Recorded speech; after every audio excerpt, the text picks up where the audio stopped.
Good evening, everyone, and Happy New Year. We're going to get started in just a second, but a piece of housekeeping. We're going to need to hold our hands up higher and longer so that our amazing secretary can count the votes more accurately when we're not doing a roll call vote. So I'll start with the objections, just to give a little head start, and then we'll move on to the yays. And here we go with our public hearing.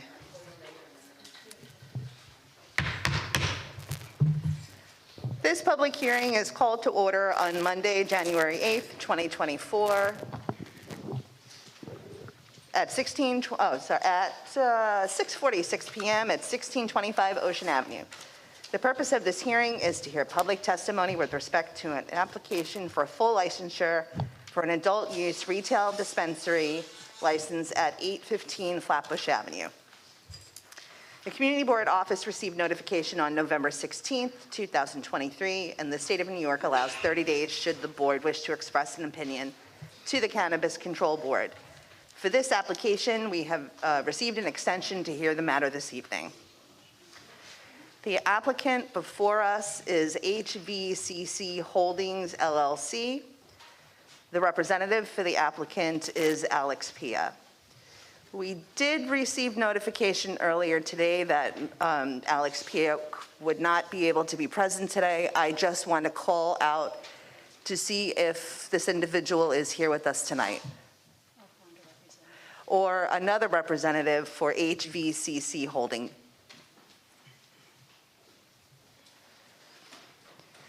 Seeing none, I'll just continue on, and if members of the public wish to testify on the issue, you must register for time. Please sign up at the back table with either Patricia or Sarah.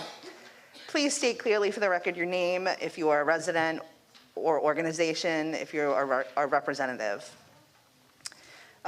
Did we have any public pre-registered speakers? No. Okay, and nothing by email.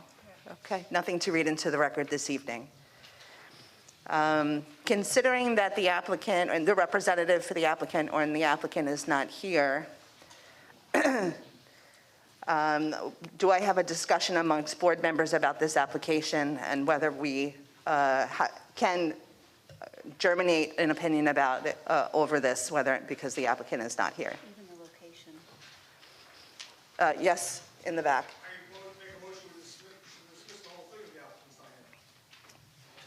There's a motion on the floor. Is it seconded? Yeah,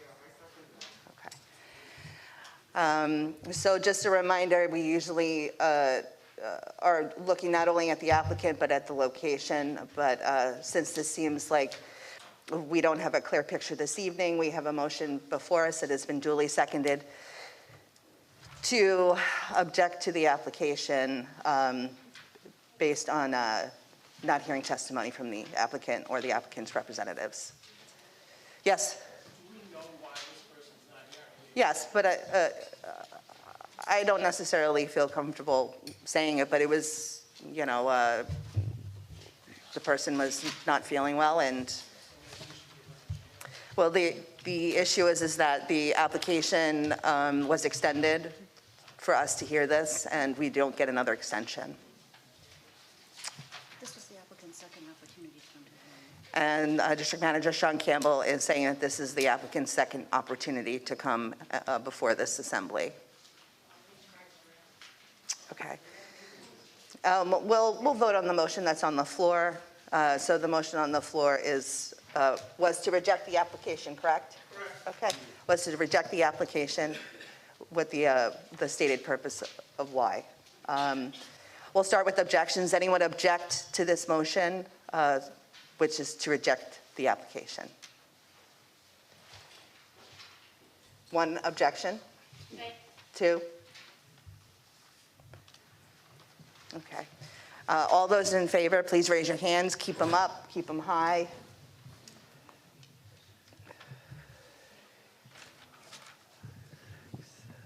Keep them up, keep them high.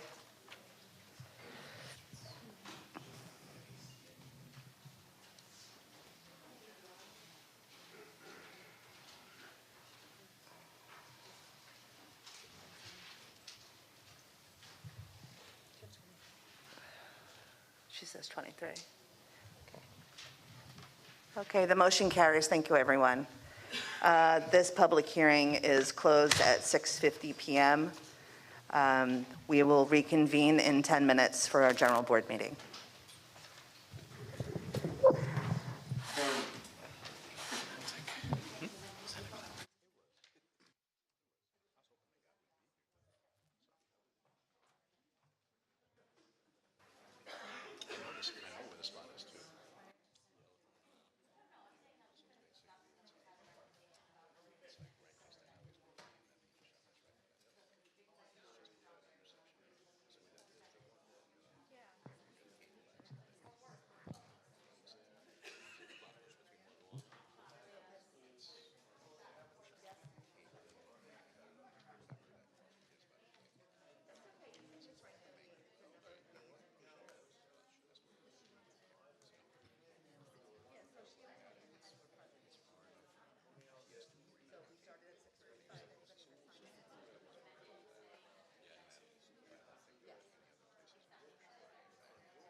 I'd actually raised my hand with a question.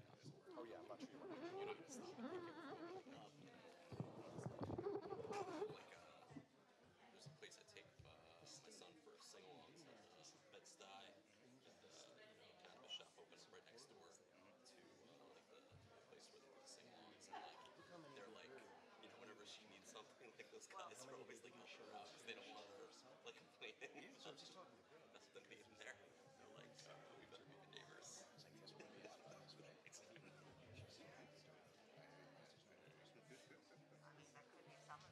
I mean, like, I'm taking my son like first thing in the morning, so they're obviously not open yet. And It's really expensive. later afternoon crowd.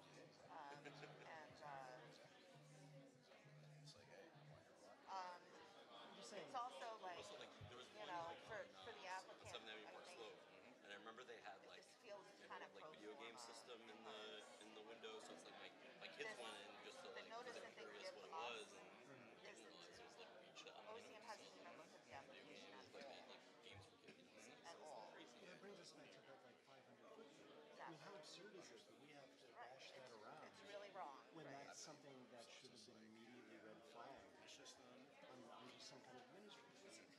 And simply, like, I was talking to Greg about this. I guess they're recording the journals and Yeah, it's really annoying. The fact that we are given notice before that there has been even it's just a administrative passing, reviews. just a passing review by OCM is not the process. So I was simply thinking, is it worth our putting together another letter to find out? we tell them every time we write a letter. It's literally at the bottom of every letter. I have to finish Hello, my my friend. What's up? What's up? I'm cool, just tired, but I feel you. be social and not be. Hey, that's fine, man. I feel you. I feel you. I feel you. Right here. Hunter Gags, it's a band. Yeah, it's a band or group, I guess. Play instruments. That would be good. Yes, sir. Right. I'm okay. How are you? Oh man, this thing, man, so much fun. Yes. Good. Yep. Oh, You got it was good? Oh, it was excellent. Man, it was excellent. It was excellent. It really was.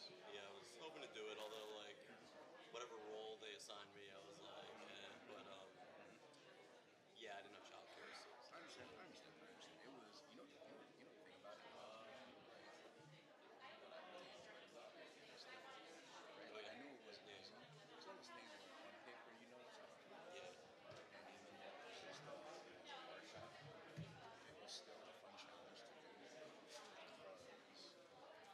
all these years that I've been sitting on these things, hearing people talking, bit by bit, right?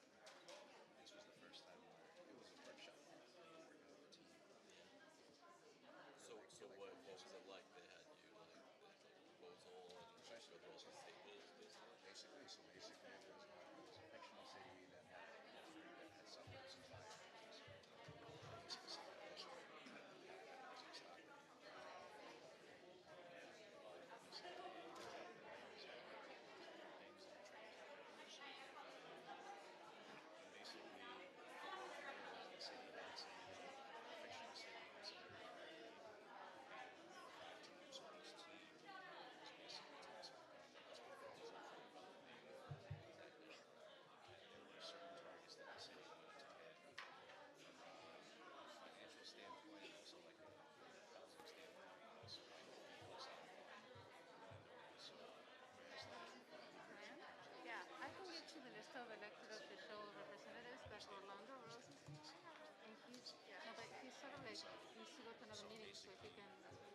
want to recognize him, but I cannot.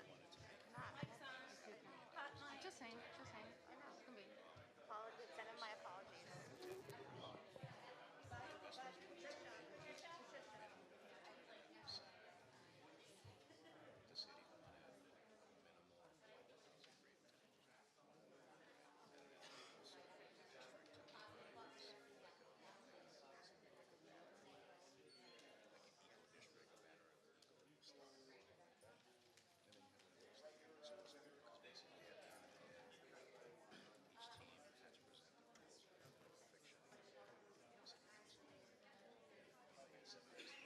The city wanted minimal agreement. Oh, so each of the project groups that there was like a project and Mr. Pick launched the board. It was every group was doing the same district, but just had a different vision. I see. You know what I'm saying? So like all five of us were doing the same thing. And so it's fascinating just knowing those like all the people who were He goes after you anyway. that was also just because it gave me insight in terms of the different levels of things, right? So it's the kind of thing where next time like rezoning comes up, now I know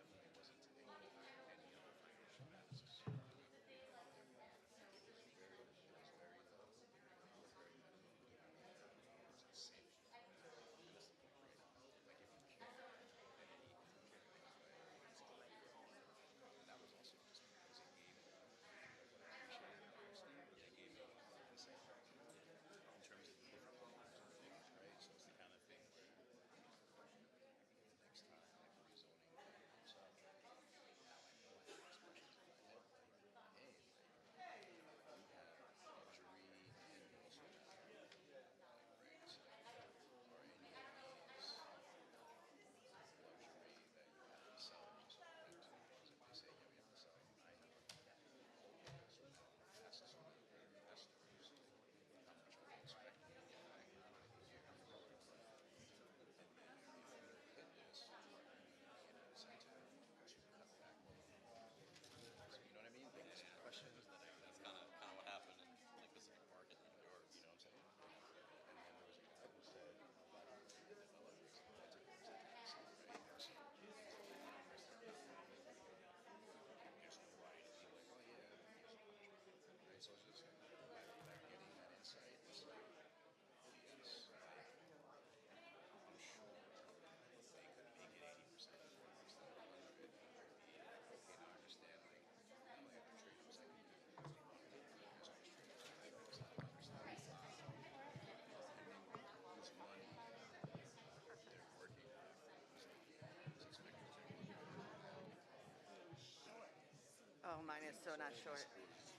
All the more reason for me to do it. Right? And the day went by very quickly too, because it was basically It was like full day, right? it was basically 9 to 5. It was basically 9 to 5, right? Like, basically they had two. They basically had like a morning session and a session facilitators, right? So basically they introduced, you know, this like the president of St. Francis Government Institute introduced themselves. They introduced the concept of the project and everything, and then they did a morning bill. All the librarians. All right, it's 7. Are you ready? Are you guys ready? Yep.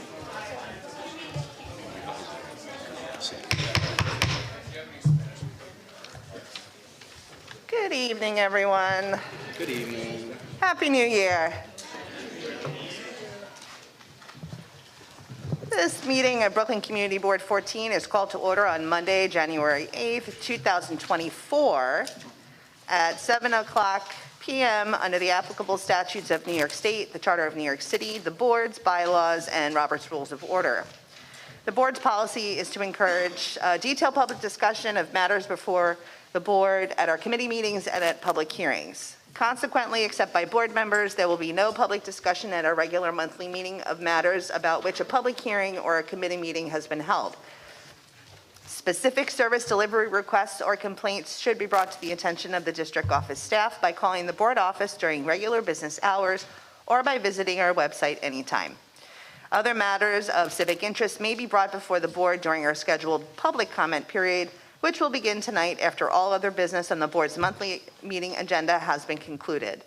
No partisan political appeals or advertising of for-profit enterprises will be heard. Persons wishing to speak during the public comment period were asked to pre-register, and you can also register at the back table. Just do it before we start the public comment period.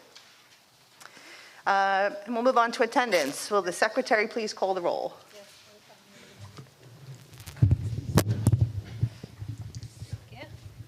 Good evening, everyone. Happy New Year. Okay, wishing everyone a peaceful and wonderful, healthy year. Wakil Ahmed. Is it here or no? No? Gregory Alvarez. Hindi Bendel present. Benjamin Bendit. Christopher Bromson. Joanne Brown. Here. Michelle Brunson. Edward Sen. Carmen Cerubel. Carl Henry Cesar. Florencia Chang Gajita. Yvette Clerjean. Mark Cohn. Stephen Cohn. Elizabeth Denise. Derek Donald. Sabina Dorville. Joseph Dweck. Yehuda Eckstein. Lee Harmon. Musa Hassoun. William Hatter. Madi Harris. Mordechai Huzarski. Nadika Johnson. Shahid Khan. Naomi Lipnick. Donald Loggins. Sasha Masluski. Melissa Minnick. Ephraim Nuremberg. Eric Ost. Ornella Parker. Susan Phillip. Tzvi Plotzker. Edward Powell. Barton Passant. Mohammed Razvi. Bazaruhi. Nina Sagbir. Talisha Sainville. Moshe Schoenfeld. Joel Siegel. Gail L. Smith. Abraham Treff. Deborah Valentin. Corazon Valiente. What? Presente. Thank you. Don Murray Walker. Glenn Wallen. We have a quorum. Thank you very much, Madam Secretary. Moving on to the minutes. The minutes were distributed to board members via email and also were available at sign-in this evening. Did the board receive any changes via email? Yes, it's complicated. Okay. So Carl, Henry, Eagle Eye, Cesar took a look at the letters that were addended to the minutes, and one of the letters had a typo stating that we had received a cannabis application in November of 2024, and so the minutes reflected it correctly, but the addendum was incorrect, and we've corrected the letter, resent it to OCM, and will attach the corrected addendum to the minutes. Thank you, Carl. Okay. We have one correction presented to the board. Any additional corrections from the floor? Seeing none, do I have any objections to adopting the minutes this evening of the December 2023 meeting with the changes that were brought before you this evening? Seeing none, all those that approve, please raise your hands and hold them high, and the secretary will begin counting.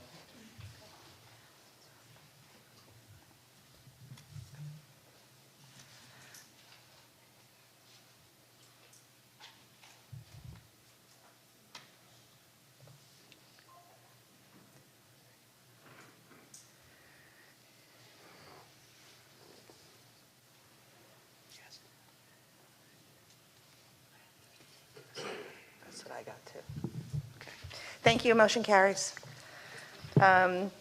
Moving on to the district manager's report. District Manager Sean Campbell. Happy New Year, everybody.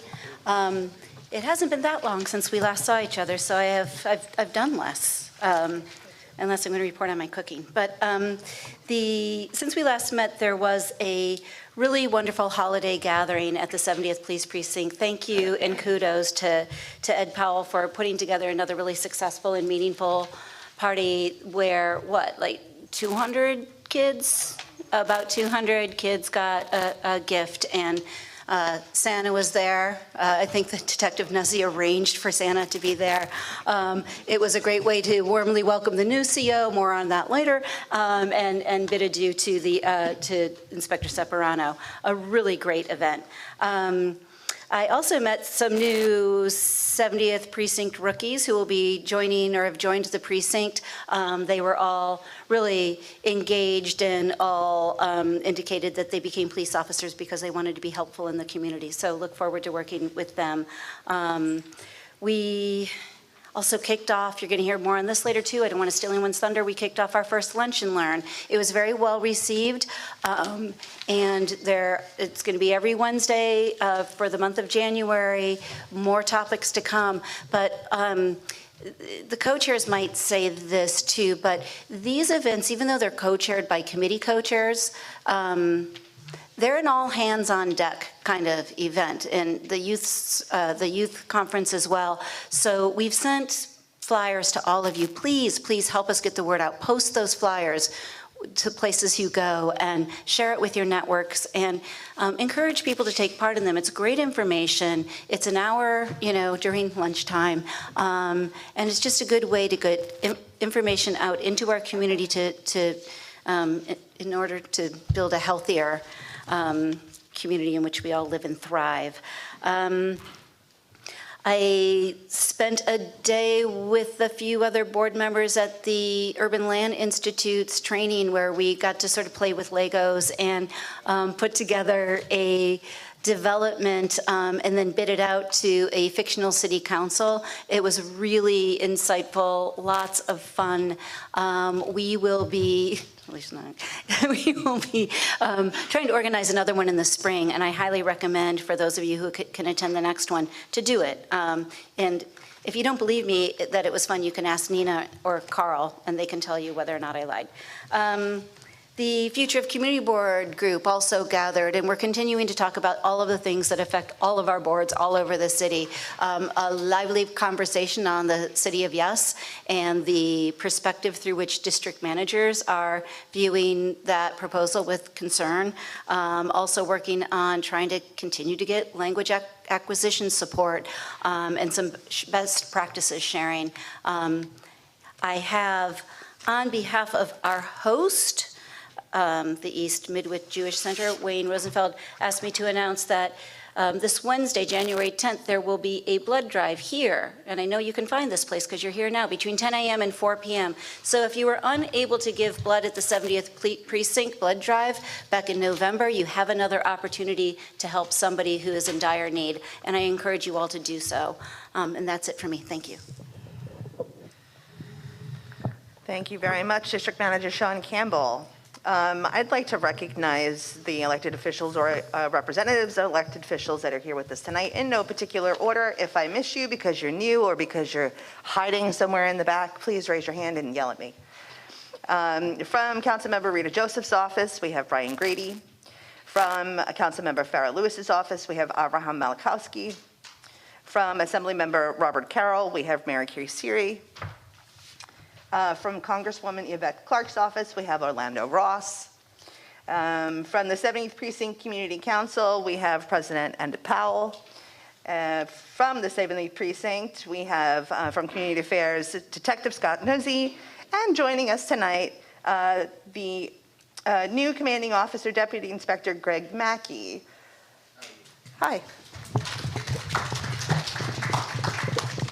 Deputy Inspector, no obligation, but you are welcome to address this assembly at this time. Okay, thank you so much.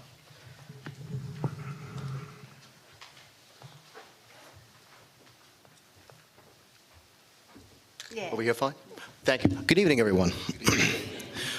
My name is Gregory Mackey. I've been assigned to the 70th precinct for 1 month. Today is 1 month. Congratulations. Thank you very much.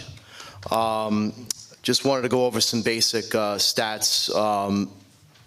The former inspector, Inspector Separano, did a fantastic job with crime reduction, as did the entire team at the 70th precinct, resulting in a 9.2% crime reduction for 2023 in almost every major crime category. The only aberration was homicide, 6 versus 3. And a very, very slight uptick in grand larceny autos, 124 versus 121. But otherwise, all major crime categories, a marked reduction. We intend to continue that trend going forward this year. For the last 28-day period, we have reduction in crime, 23 versus 35 for 34.2% overall. And for the last 28-day period, we have 87 versus 102, which is a drop of 47% in crime. Glad to be here. Looking forward to working with you. I want to thank every one of you who, in some way, contributes to community involvement. All right, we cannot possibly do this job without you. We cannot. It's impossible. I don't mean to sound cliche, but it is impossible for us to do this job.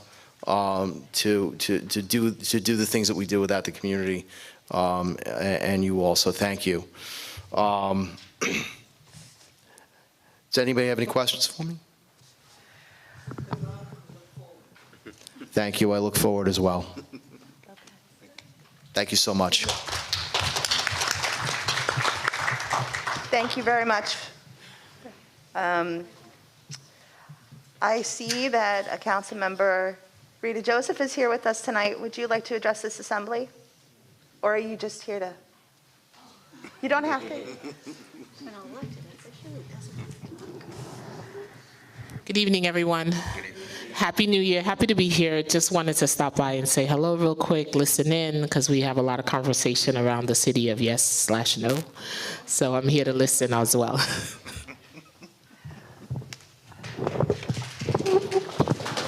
Welcome and thank you for being here. It will be a lively discussion, I guarantee it.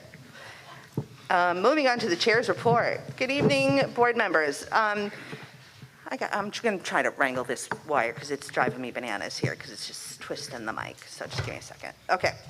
So I'm just going to move a couple of things around in the chair's agenda because it'll flow a little bit better. So bear with me. Starting with the public hearing.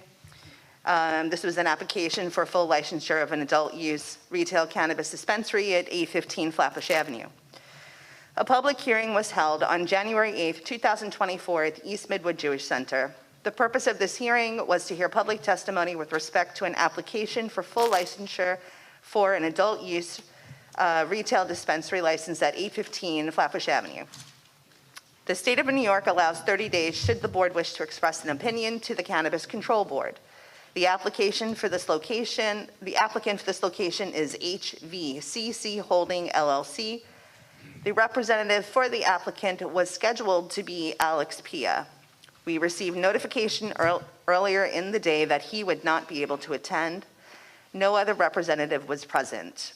With limited information and the lapsing of the 30-day review period, the recommendation of board members in attendance was to reject the application.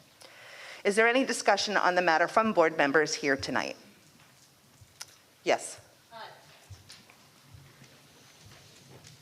I was just wondering if we wanted to discuss the location as separate from the applicant and consider whether we should reject both the location and the applicant or reject only the applicant but not the location. I don't know if there's a way OCM would view that differently, but just knowing that this is a kind of confusing procedure where we're getting all of these applications and possibly multiples at the location, I would hate for some future applicant to be like really someone deeply embedded in the community, but then OCM sees that we previously rejected just everything. I don't know if that's how that would work, but I just want to leave that for discussion. Well, I think we would be clear in our response to the Cannabis Control Board that the rejection was based on limited information about the applicant and not necessarily the location. What we can do, since that is it is a proposed second motion, we do need to deal with moving on the recommendation that was made at the public hearing. If that should fail, then we can come up with another motion. Okay? Any further discussion from board members? Okay, seeing none, do I have a motion based on the recommendation from the public hearing? Yes. Thank you. Duly seconded. Yes. All right. I think we should do a roll call vote for this, just to be sure, since we are taking a little bit of extra time to raise our hands and hold them up. So if the secretary wouldn't mind, I'd appreciate it.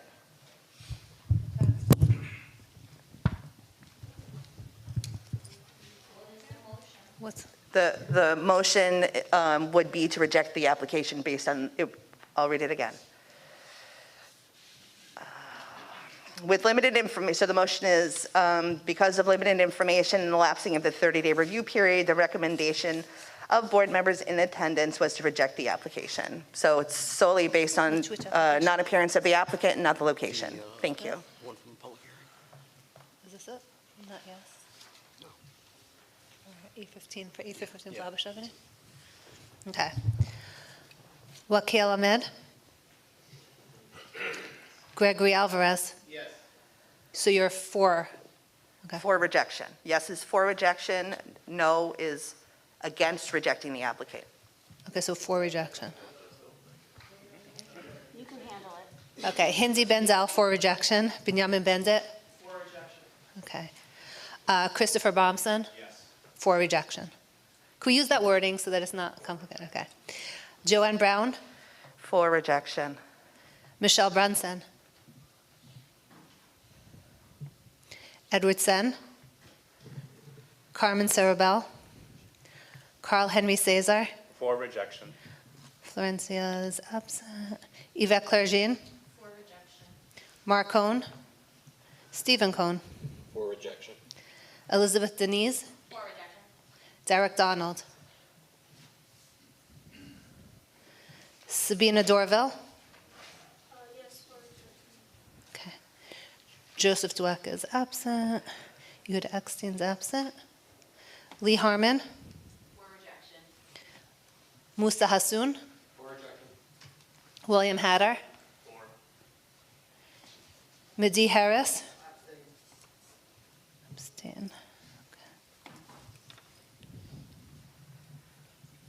Okay. Mordechai Huzarski? For rejection. Nadika Johnson? For rejection. Shahid Khan? Yes, rejection. Naomi Lipnick? For rejection. Donna Loggins? For rejection. Sasha Mazlewski? Melissa Minnick? Eric Ost? For rejection. Ornella Parker? Abstain. Susan Phillip? For rejection. Tzvi Plotzker? Edward Powell? For rejection. Barton Prasant? For rejection. Mohammed Razwe? Bazaruhi? Nina Sagbir? For rejection.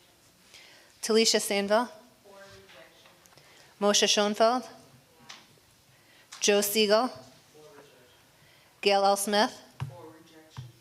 Abraham Treff? For rejection. Deborah Valentin? For rejection. Corazon Valiente? For rejection. Dawn Murray Walker? For rejection. Glenn Wallen? For rejection. Okay, so it passes for rejection. Thank you. Motion carries. The application is rejected. We will send that information to the Cannabis Control Board and be specific that it is lack of information but not location. Thank you.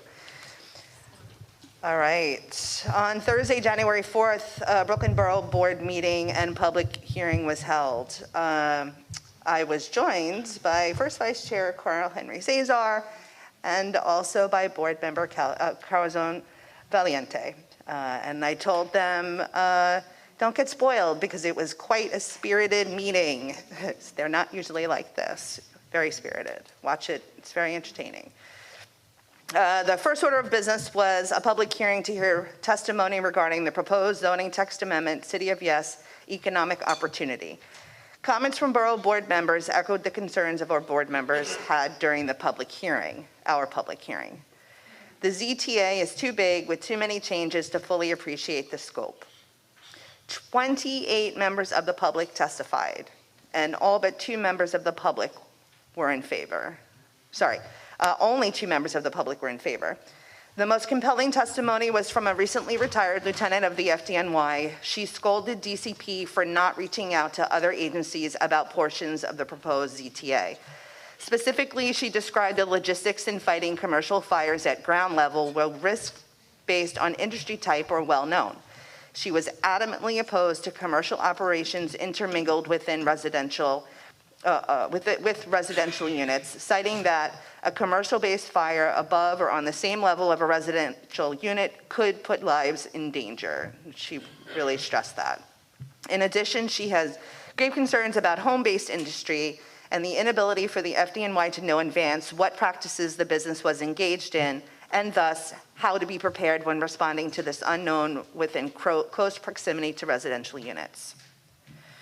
I'll be frank, after hearing testimony and how little DCP is willing to offer up the complications or worst case scenarios on their own, this has my spidey senses tingling. That this zoning text amendment is not good news. As much as we would like to project the best case scenarios and benefits, and I gave all of you a lot of props at Borough Board for really looking to the best case scenarios. The worst case scenarios seem extremely concerning, continue to be greater than the benefits, especially when enforcement is so very woeful. The scope of how changes of use groups and the redistribution of these commercial zoning types have too many variables and interactions to model manually. So in talking with Sean, I came up with this good metaphor, and I want to tell you about it. So I liken the variables of this zoning text amendment, like if you have ever tried to tweak the sound quality of a TV or a stereo system or like your car stereo with the equalizer function. You know, you have the bass, the treble, the balance, the gain, and maybe you have a couple of frequencies you can play with. So you fiddle with all the sliders, bumping some up, lowering some down.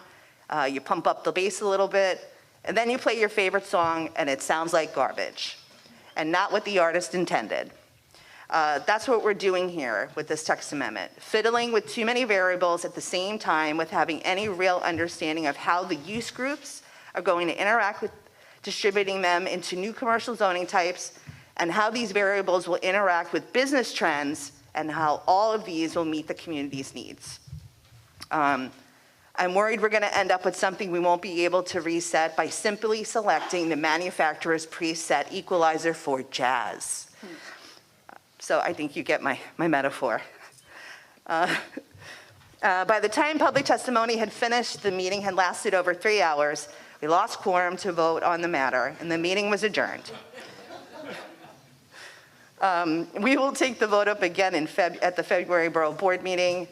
I'm unsure if the Borough President will be submitting his recommendation to DCP before that vote. We asked that question, but it wasn't sufficiently answered. And that ends the Borough Board report. So now moving on to the public hearing that we had the other night for the City of Yes Economic Opportunity. This hearing was called to order on Wednesday, January 3rd, 2024, at the Brooklyn Community Board 14 District Office. The purpose of this hearing was to invite public comment. I'm going to hold for a second because this is going to go on long, and I want to give the council member an opportunity to speak. Sorry. Because it's really going to go on for a little bit. I see that we're joined by Councilmember Farrell Lewis. Good evening. Did you want to address the assembly? Okay, sorry to, we just found a little good break for you. Yeah, you're good. Yeah, you're good.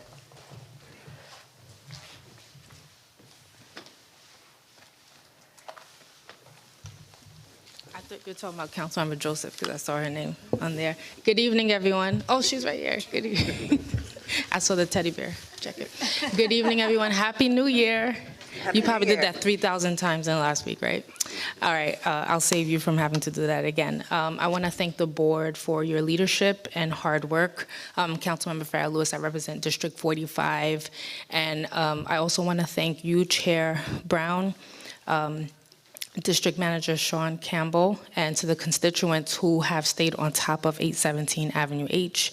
We truly appreciate you weighing in, advocating, and making sure we get what's duly right to us as a community.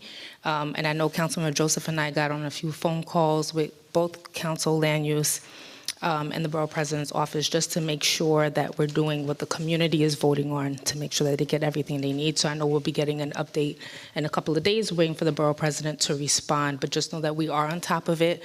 I know it's like a transition of power. The area is in Councilmember Joseph's district, now will be in mine as of this year. And I want to thank you for your support and for working on it with me and my office, so I know we'll do right by Community Board 14. I have Abraham here from my office, he's right there, from my office, and he wanted to quickly remind me again, we have shoveling for seniors, so I know that there's another storm coming, so if you're a senior in the district or you know a senior in the district and you want to register them to get free shoveling in front of their property, feel free to reach out to our office or email Abraham or Sabrina. We'll add them to the list and make sure that they get a free service of shoveling. So that's for any snowstorm, even if it's ice due to hail, if they need to get the front of their property salted, feel free to reach out to our office before the storm starts so we could start the process.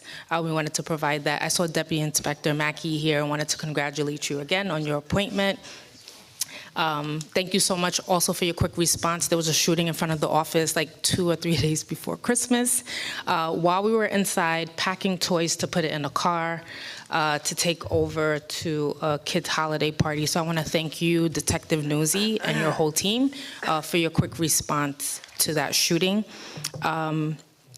Also, budget season is in full swing, so if you're a nonprofit or you know a nonprofit organization that is interested in applying for funding through the City Council, we have a series of sessions coming up for discretionary funding workshops where they teach you how to actually go through the application process, how to pull down the funding, and if you haven't applied for capital funding and you would be interested in doing so, you can also do that through the City Council. So Abraham has some flyers in the back, but you can email the office as well. We can walk you through the process if you need the support.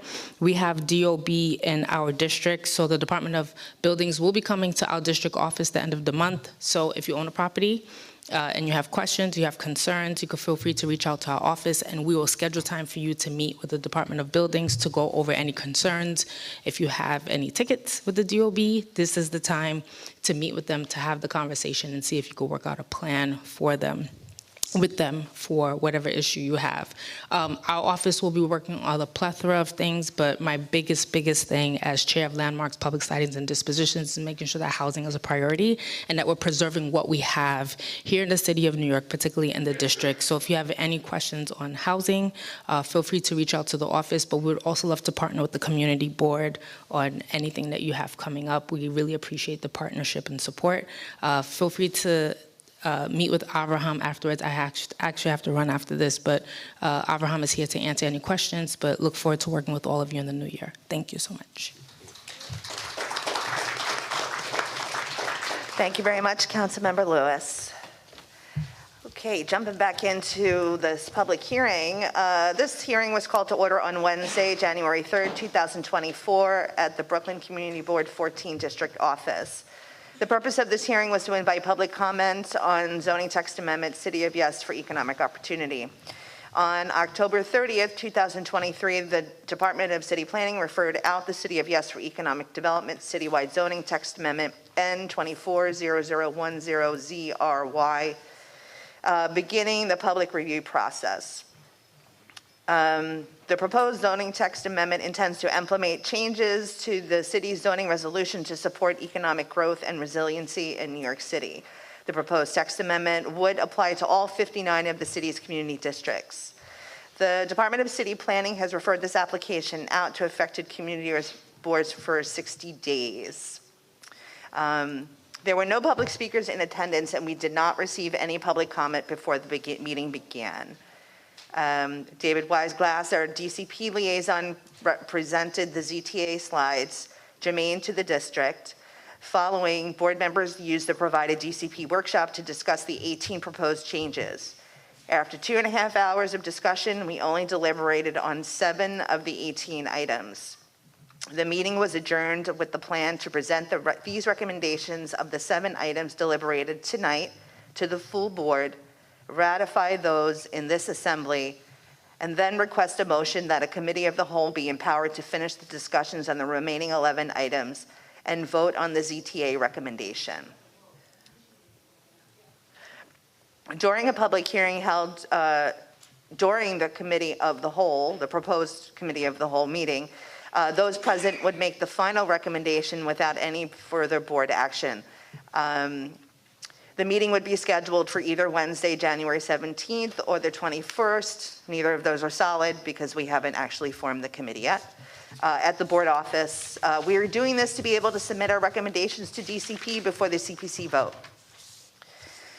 So you've all received the public hearing findings via email this morning, and there are copies, some copies available this evening too.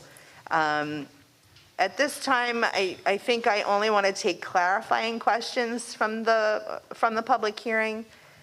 I'm going to start with item number 1, reactivate storefronts. Do I have any questions from board members about item number 1? It was board members in attendance to the public hearing were in support with a condition that only use group number 3, which is community facilities, be allowed as of right. All other require discretionary action with community input. And then tonight we should try to suss out a need to define the time limit, because there was a question of how long a storefront could remain inactive before being reactivated. Right now it's 2 years. That's going to be any time limit's going to be removed. So considering we have 7 of these to go through, I really only want to spend, less than 2 or 3 minutes on each. I was talking to another board chair today, and he actually has time limits now on every item. So I was like, that's a good idea, and that's how we're going to do this. Yes. I watched the meeting and I noticed that there was a recommendation to have conditional or, approval from some other body, and there was not a clear answer of if it should go to BSA, should go to the community board, or I think it was CPC or so forth. I was just wondering if we knew if any of these, those potential places had capacity to take this on, or if that would functionally mean that these, approvals just would never happen for the other uses. It wasn't about the capacity of the board or other body that would hear the application. It was to remove the barrier for businesses to have to do that. So those are the only mechanisms where there's community input. So because we didn't really get a clear answer, what we did was we generalized it by saying require discretionary action with community input. So that would mean wherever they would find, whether it be BSA or it be in front of, the CPC or some other, mechanism. So we just left it a little bit general in that respect. Any other questions? Okay, so for this one, the recommendation was to support with that condition that I read you. Because we have so many, I'm going to just ask for a hand vote if that's okay. If it looks like it's close, we'll do roll call, all right? Does anyone object to number 1 to support with the condition? That's the motion. Sorry. Are we not discussing the? Oh, yes, please, thank you. Yes, so the provision of time limits. So as I stated, thank you so much. As I stated, the limit was 2 years. This zoning text amendment will remove any time limit. So there was discussion how long it would take a storefront to be activated, with regards to construction. When does that start to look like warehousing of the property, just sort of leaving it until it becomes more lucrative? So we landed somewhere between 5 and 10 years. We thought 5 years was enough to get a storefront that was inactivated because of a pandemic or some other situation. So somewhere between 5 and 10 years. Any discussion on time? And I'm happy to, does anybody have a recommendation for time limit? I know I heard 7 years at the meeting. Yes, please. Yeah, I'm just going to recommend 7 because it's sort of split difference. Yeah, we heard 7 a lot in the meeting. Yes. I would recommend on the higher end because it seems like a lot of commercial facilities would need to be converted to something else so that they could become residential again. And thus, that would cause that to be not just an empty storefront for longer, but an empty kind of lighted building potentially for longer, because it might just then sit empty until they come up with the cash and the capital in order to reconvert it to a different Well, in our proposal, we're asking that it be community facility, and if not, then there'd be a discretionary action. But community facilities still require, finding the right staff and finding other, it's not. So when you say on the higher side, are you proposing 10 years? I think 10 years would be sensible for that. Any other discussion? Yes.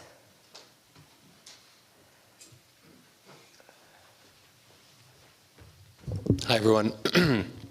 I support the, hey Glenn, I support also going on the higher end. 10 years seems fine to me. I generally actually don't even think there should be a time limit, but if our recommendation wants to limit the use classes or the uses of the property, I think it should be fine if in 10 years a shuttered down store could open up within those uses anyway. And I think we should create an environment that allows businesses to pop back up in neighborhoods where maybe they went out of business 7 years ago, 9 years ago, or something like that. Thank you.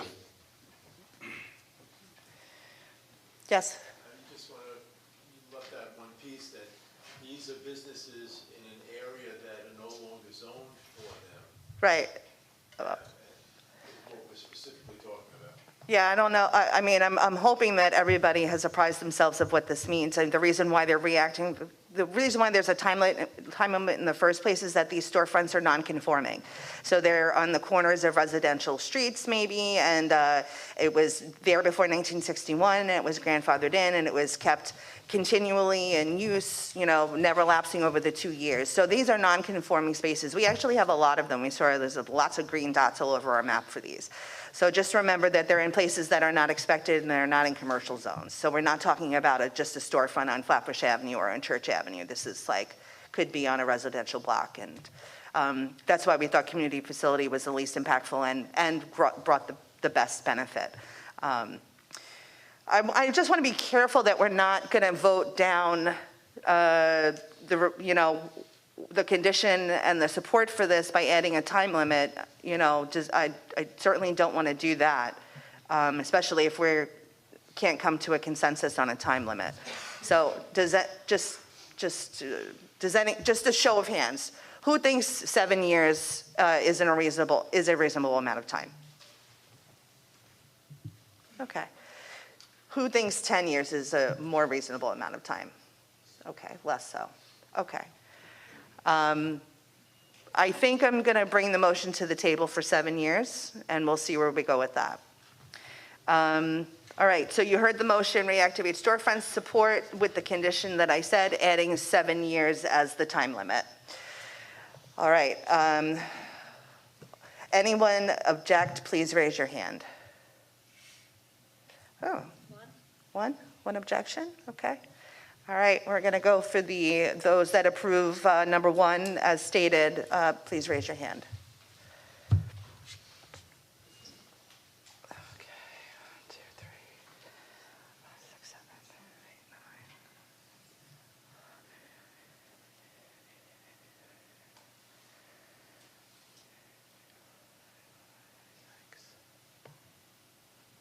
Okay, 27, 28. I got 31. Hey, guys, can you pick up your hands higher? We could do this on the basis of attendance and just do. Oh, well, I'm just, because you guys wanted us to be detailed, that's Who what. wanted, I didn't. Oh, okay. I know. Very detailed. Okay, so we're not going to hold our hands so high anymore. Okay, we're good. We're going to get rid of that.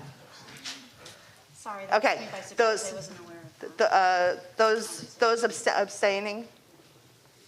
1, 2. Anyone ineligible to vote? Great, moving on. Number 2. Simplify district types. I'll just briefly tell you, we have what's called C1 districts and C2 districts. Business that takes place in C1 can also take place in C2, but business that takes place exclusively in C2 cannot take place in C1. So there was conversation about diversity, losing diversity amongst these groups in certain corridors. We have a C1 18th Avenue and C1 somewhere else, but no matter. The recommendation was to support with no conditions. Is there any questions from board members regarding simplifying districts? This is number 2 from the worksheet. Yes. Yeah.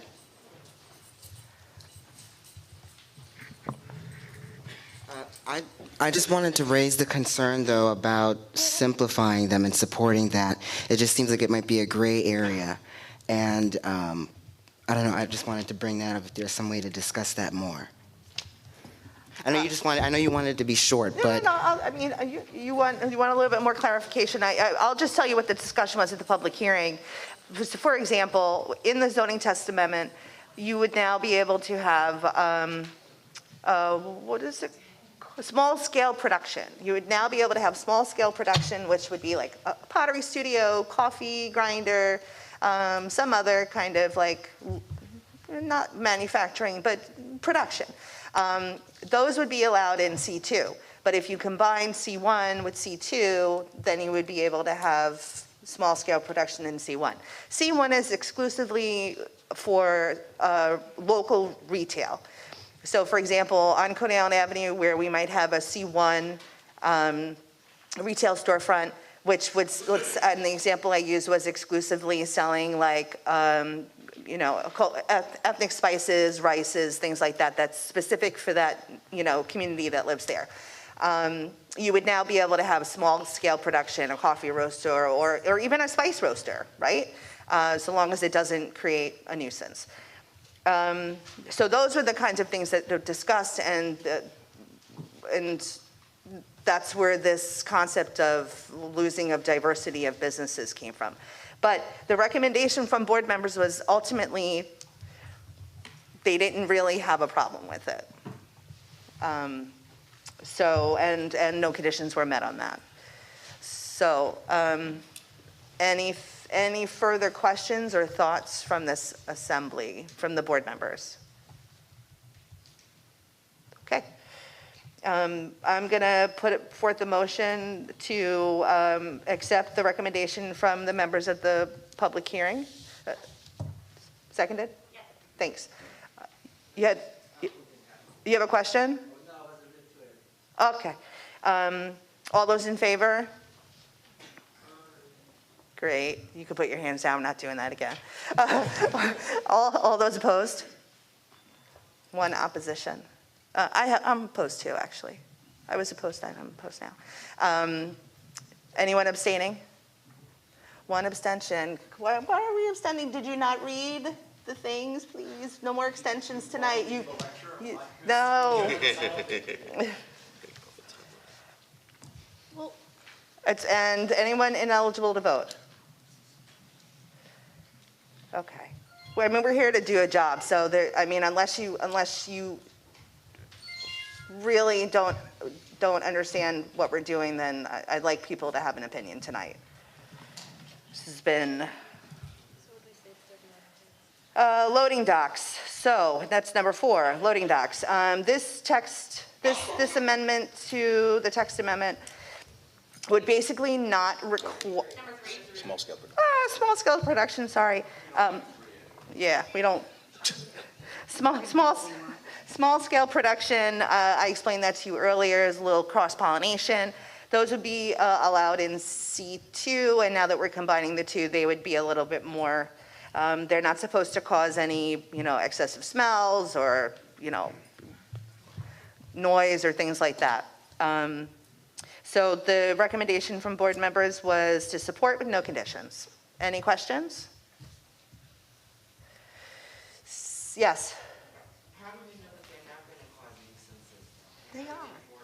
Well, I mean, that's the nature of the beast. So do you want to tell us about best case scenario versus worst case scenario? I mean, Glenn had a really great point at the public hearing, and he said, you got to think about the best case scenarios and all the worst case scenarios, and then figure out which one has more and, and vote it that way. If you can see more bad things happening than more good things happening, then maybe this isn't actually beneficial. So I thought that was, yes.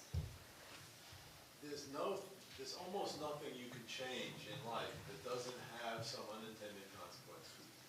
So if you're never going to change anything because you're concerned about unintended consequences, you don't go anywhere. So you just need to try to see, does this look like it's going to be reasonably beneficial for most people? Then you vote for it. If you don't think that's the case, then you vote against it. And district manager has words. I don't want to mess up your wiring, yeah, though. it's fine. Yeah, this is where I'd like to chime in a little bit, because I've been in a lot of conversations with other district managers and service providers across the city, and I think I just said to Brian Grady earlier, that was you, right? I said, I'm optimistic by nature. My pessimism is learned behavior, and it comes from being a district manager for 12 years or whatever it's been. I am really concerned. This is the first text amendment that has me very concerned, and it is a pretty unanimous chorus among district managers citywide. We spoke about this for a long time at Future of Community Boards. When we have difficulty getting enforcement from agencies on the rules that exist now, and we have buildings with 300, 400 housing violations. I said it at the public hearing, I've never, ever, ever been successful at getting a zoning violation enacted to the point where the violation was stopped because of Department of Buildings. Never. And in uses that don't seem so threatening, like a wig shop, doesn't seem like it would be a huge imposition. We've had really bitter community battles over that. So I am really concerned about the city's ability to enforce what needs to be enforced. This is a great plan if everybody's going to be a good actor. If they're not, I'm really worried about, it'll keep me employed for a real, real long time, but I'm worried about the quality of life issues that are going to arise from this. Noise complaints, very difficult. So I just want you all to try to see this one through a district manager lens, and really, through your neighbors' lenses, through a quality of life lens. This one worries me gravely.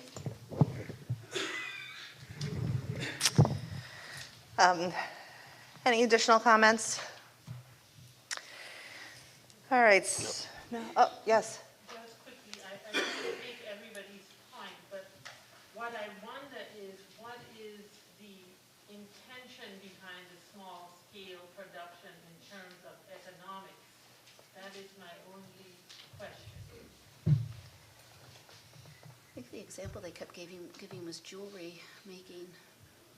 Yeah, I think if I remember correctly, and I don't want to misquote them, it was to be able to give small-scale production, bakeries, coffee roasters, sort of innocuous, what they call innocuous businesses, a home in a different district than they are allowed now. So they might only be allowed in maybe, an industrial building with a manufacturing zoning. They wanted to open up the space for makers, right, to be on our local streets. So I think I did a good job there.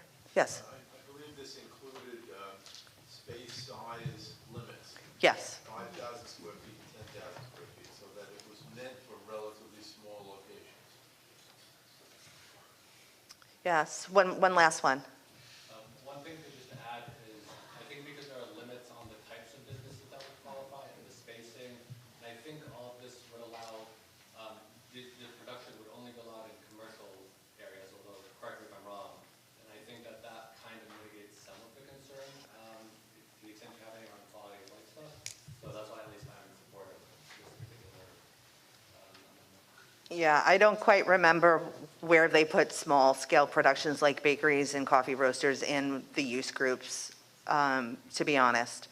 So that where it is in the use group would define which zoning, which commercial zone it would be in. So we go back again to all of these different variables that we're trying to juggle while we decide on best case, worst case scenario. All right, so the recommendation from the board was to support with no conditions.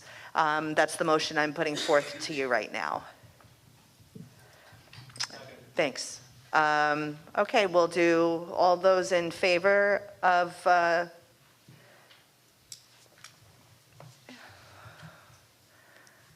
okay. Okay, it's going to be close. All those opposed? One. Everybody voted on that? Okay. Motion carries. Next one was loading docks. The recommendation, well, I'll just explain very briefly. If you have, let's say you have a building that has industry in it and they have 4 loading docks and they want to put another tenant in that would require deliveries from a loading dock. They would have to put in another loading dock into that building, and as you can imagine, that is extremely expensive, so on and so forth. So what they wanted to do was be able to allow buildings to keep their existing loading docks, but diversify the businesses in this building so they wouldn't have to add another one to accommodate the volume. The recommendation from the board was to support with no conditions. Is there any discussion on the matter? Questions? I guess loading docks aren't that, hey. All right, I guess seeing none, I'll put the motion forth to support with no conditions. That was the recommendation. That's the first motion. Thank you. All those in favor? Okay. All those opposed? One opposition. Anyone abstaining? One abstention.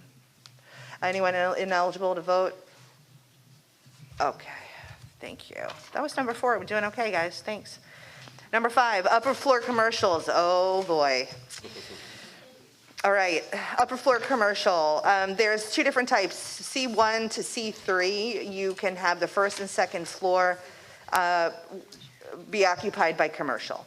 The other zoning types, like C4, C5, there's no C4, but C4, C5, C7, C8,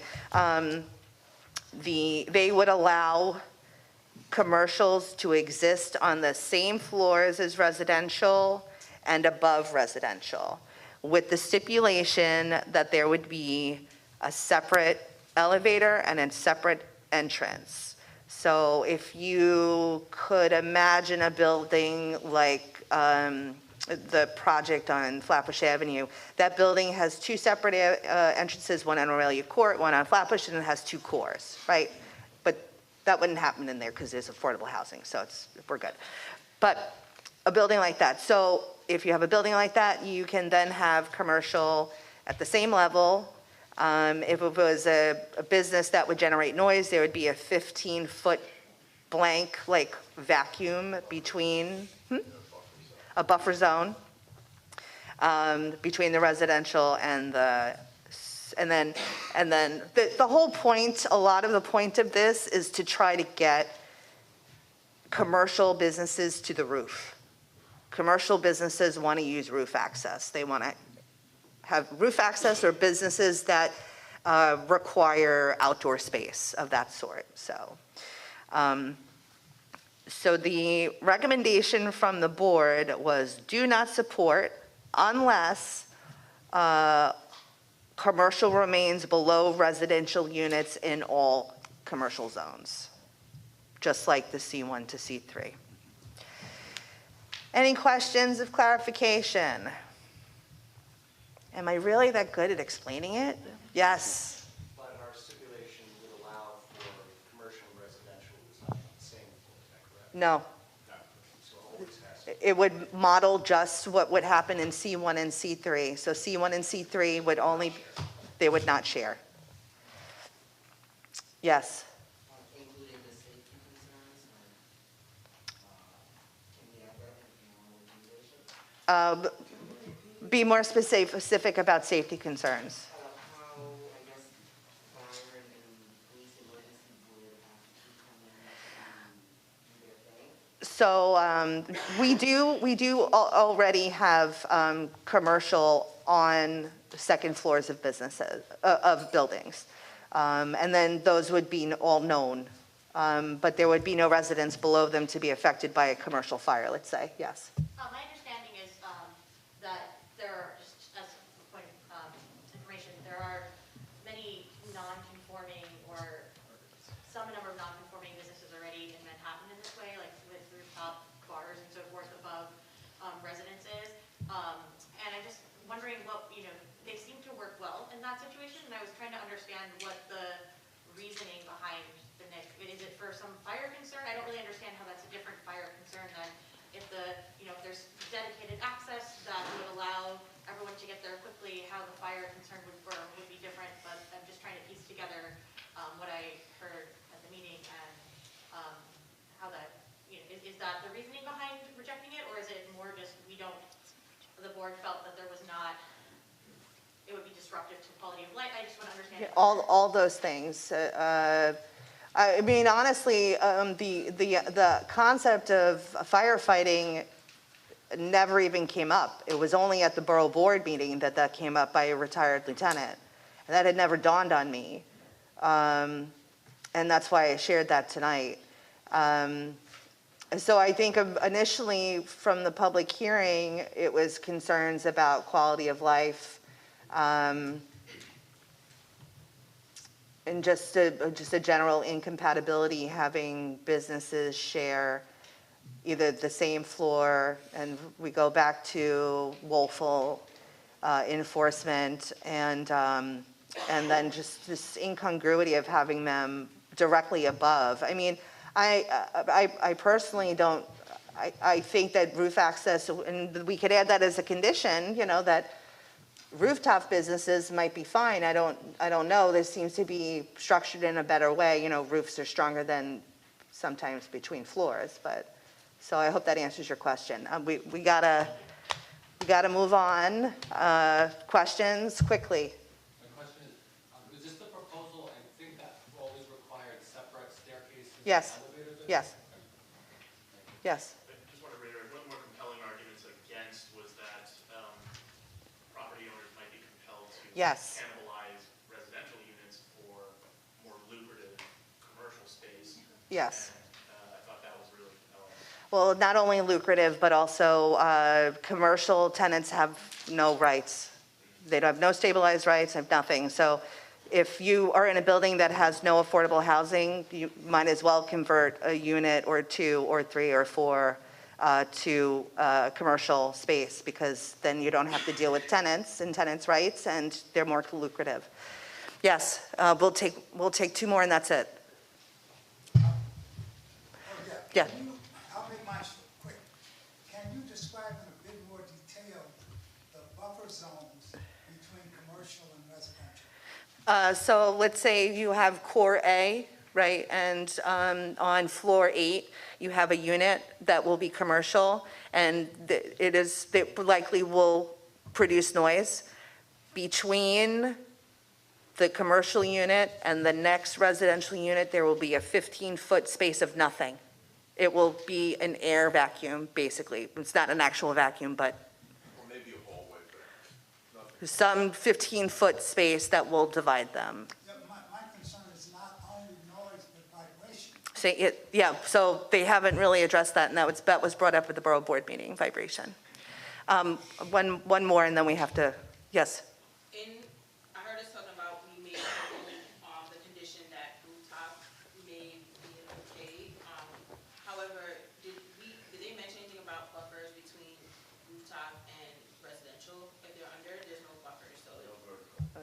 No vertical buffers. Just on the same floor. That's right. They also said noise mitigation techniques, there could be materials that they could use. Yeah, but, that would probably be a Department of Buildings thing. All right, just show me a set of hands of who wants to add rooftops as permissible.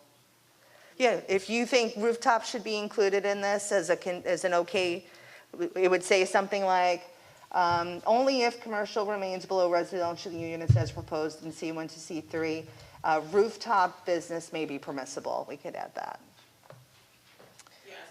Yeah, just show of hands because I don't want to put a motion out there that's going to fail and we have to waste time. Okay, I don't see enough support for that. Yes?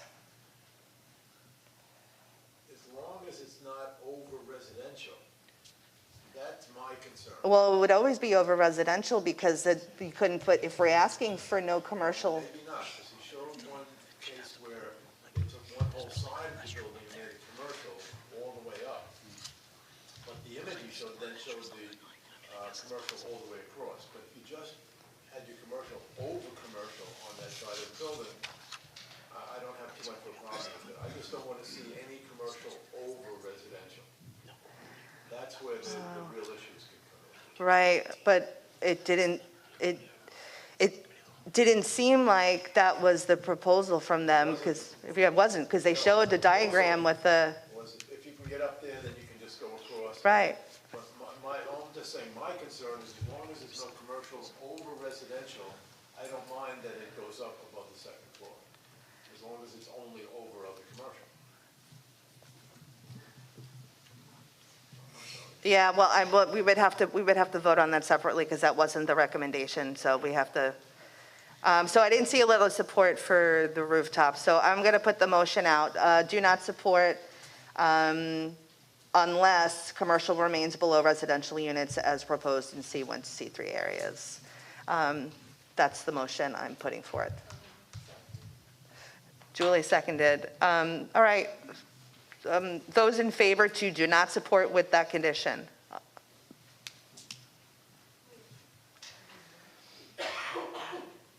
Okay, anyone object? 1, 2, 3, 4. Anyone abstaining?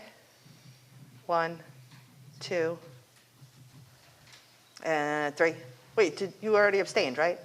Yeah. Was it 2 abstentions? Yes, 2. Anyone ineligible to vote? Okay.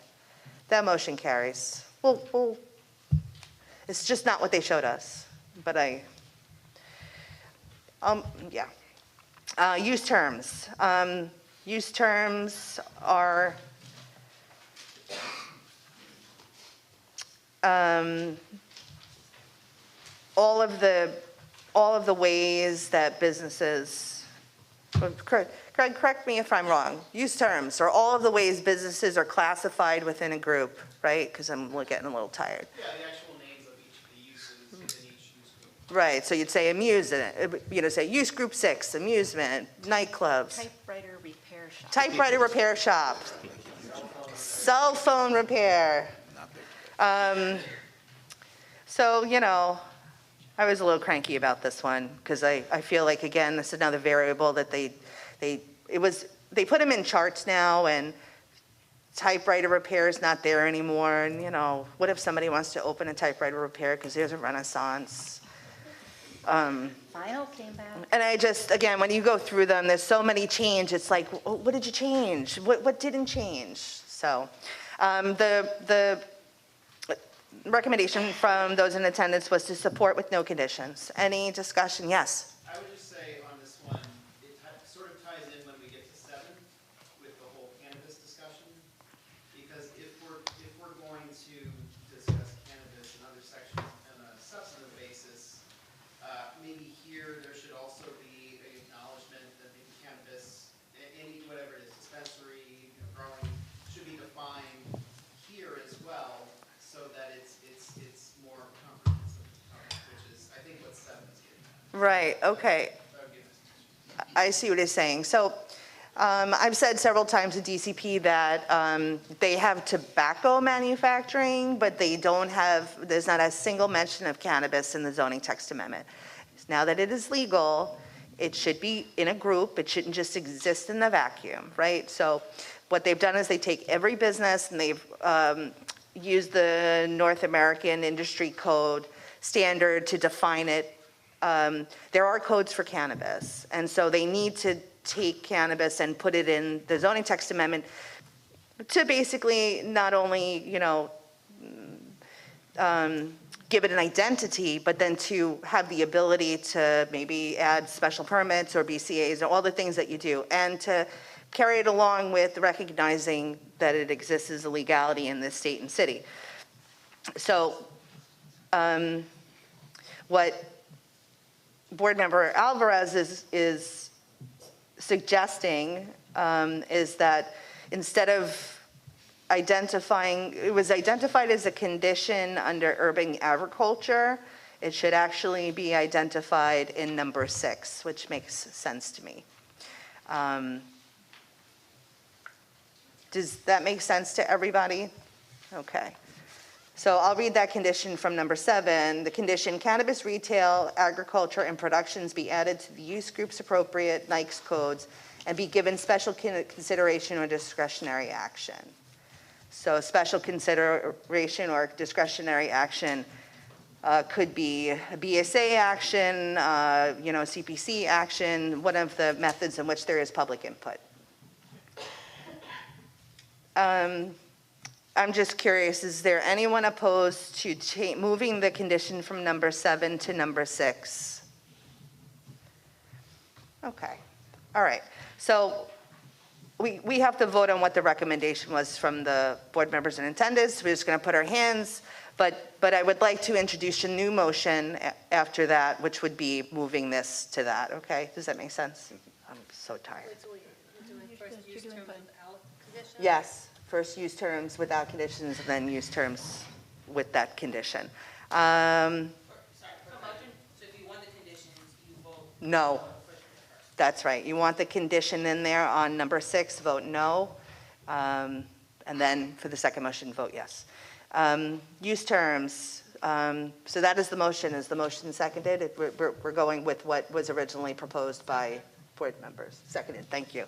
All those in favor with no conditions? All those opposed with no conditions? Anyone abstaining? Anyone ineligible to vote? No? Okay. The next motion I propose is use terms, also supporting, but with the condition that I read about cannabis and the NICS codes. Seconded? Thank you. All those in favor? Anyone object? One objection. Anyone abstaining? Only one objection. We're on 6. We're on 6.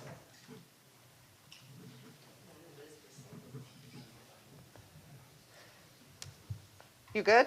Yeah, I don't support simplifying. You don't support use terms at all? I don't support simplifying, but that was the motion. Yes, excellent, good. Okay. Anyone abstaining? Ineligible to vote. All right, that motion carries. Thanks. One more. Urban agriculture.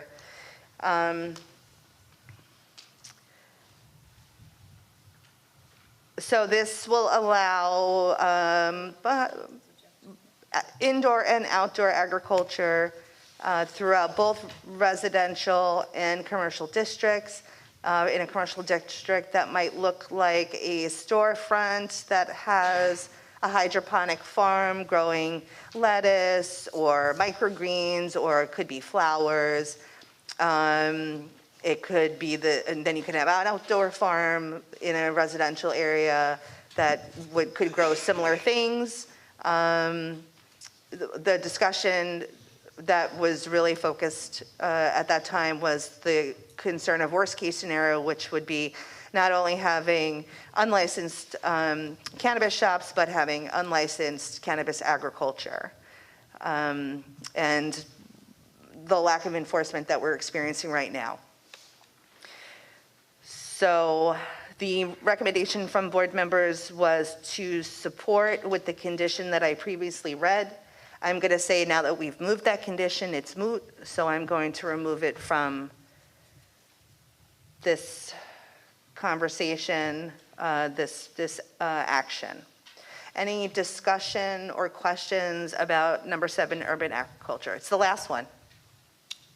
Just to clarify, this would be to support it without conditions, because Well, unless there are some conditions that we'd like to pose tonight, because we probably want to speak about cannabis again in this realm. Chairwoman, I have a question. Would there be any issue with just having the same condition that we just added to number 6, just keep that one for number 7? We can. Okay. Thanks. Yeah, I don't think it's a moot condition to have that someone repeated if it's just as valid for that one as the prior one. Okay. Any other questions, discussions? Yes? Well, I guess the only other question was, I know there were arguments on both sides. I think both were valid, and I think it was a pretty close vote. Yeah. In terms of the recommendation, I don't know if there's any entertainment at this point to consider the other option here, which would be to vote it as an opposed with the condition as opposed to approve with condition. So we kind of understand like what we're doing, right? When we say CPC and DCP, they want to see a lot of support check boxes, support. And then sometimes when it's when there's a large majority, but a minority, I'm sorry, there's a large minority that opposes it, we can do one of two things. We can agree that we don't support, but we give it a condition that gives it support that has to be met, right? So we're not just saying we don't support it, but we're highlighting it to DCP that this is like one of those situations where, hey, we kind of feeling like the worst case scenarios might outweigh the best case scenarios unless you do X, Y, and Z. So these are the options before us. We can, I think we still have to vote on what the board members in attendance recommended. But consider that when you're making your vote for this one. Any other questions or comments before we? Yes. I would say just keep the same condition as number 6. I think that's. Yeah, we're going to keep that. Yeah. So the motion would be to support. And the condition would be the same: cannabis retail agriculture production be added to the use groups, appropriate night codes, and be given special consideration or discretionary action. Thank you. All those in favor of supporting this in this way?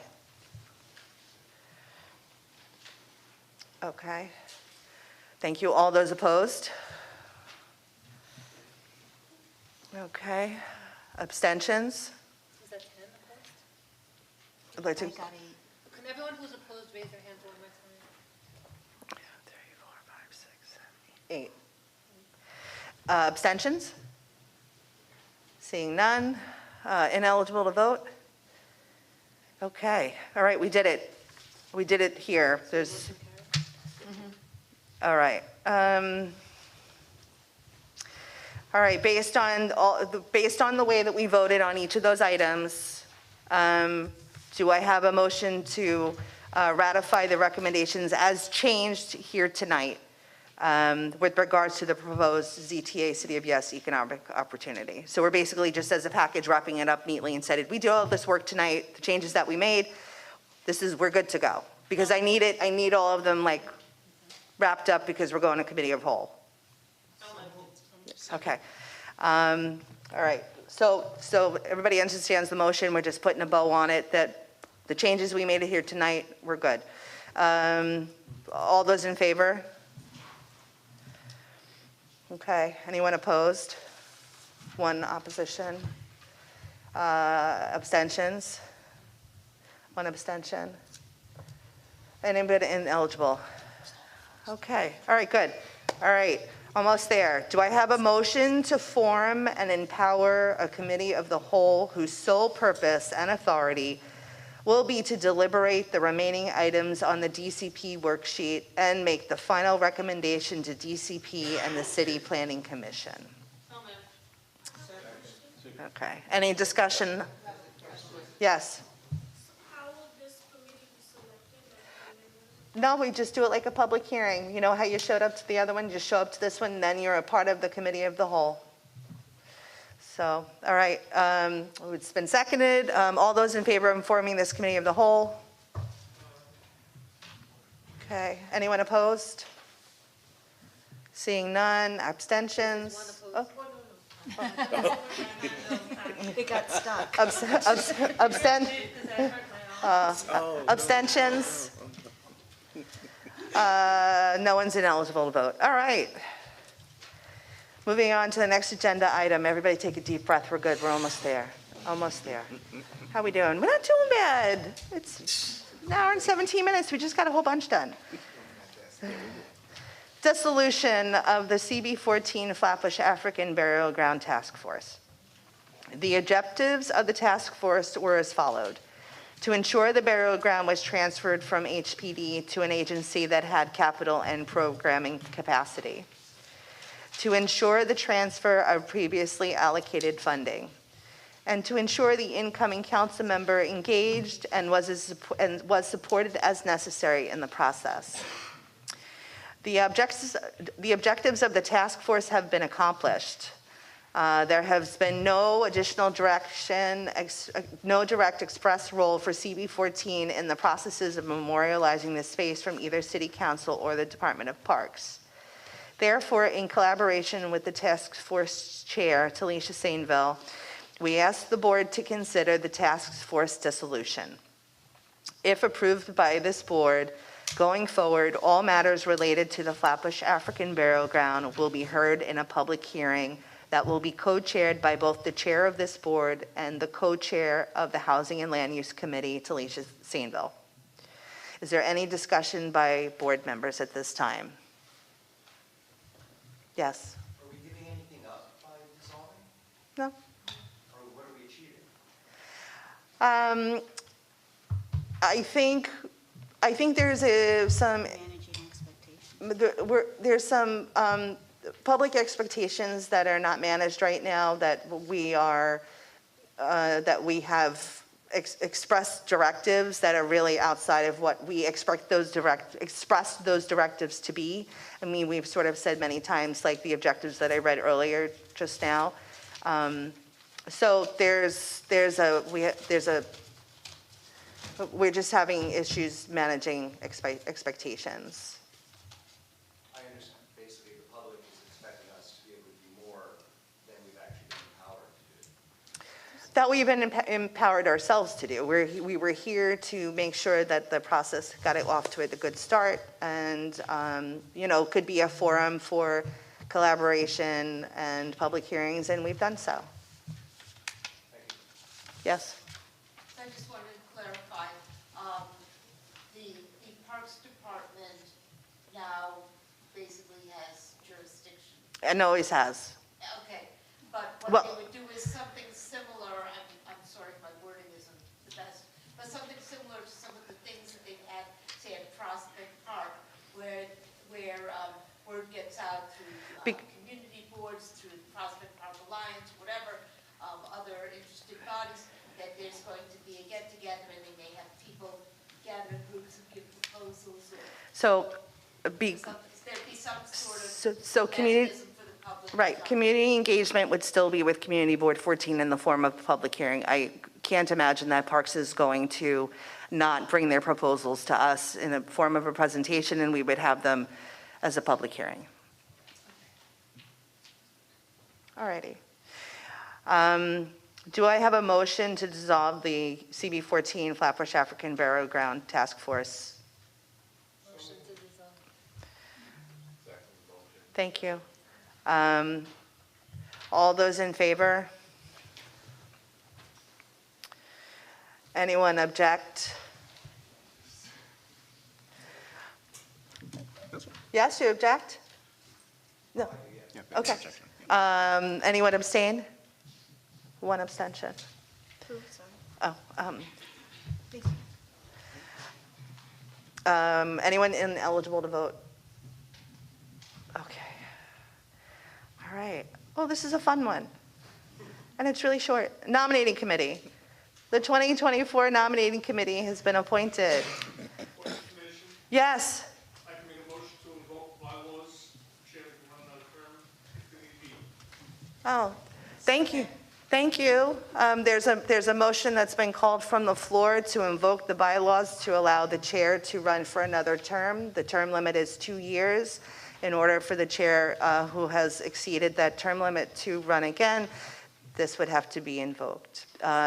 Thank you. The motion has been duly seconded. So I guess we have to raise our hands again or not.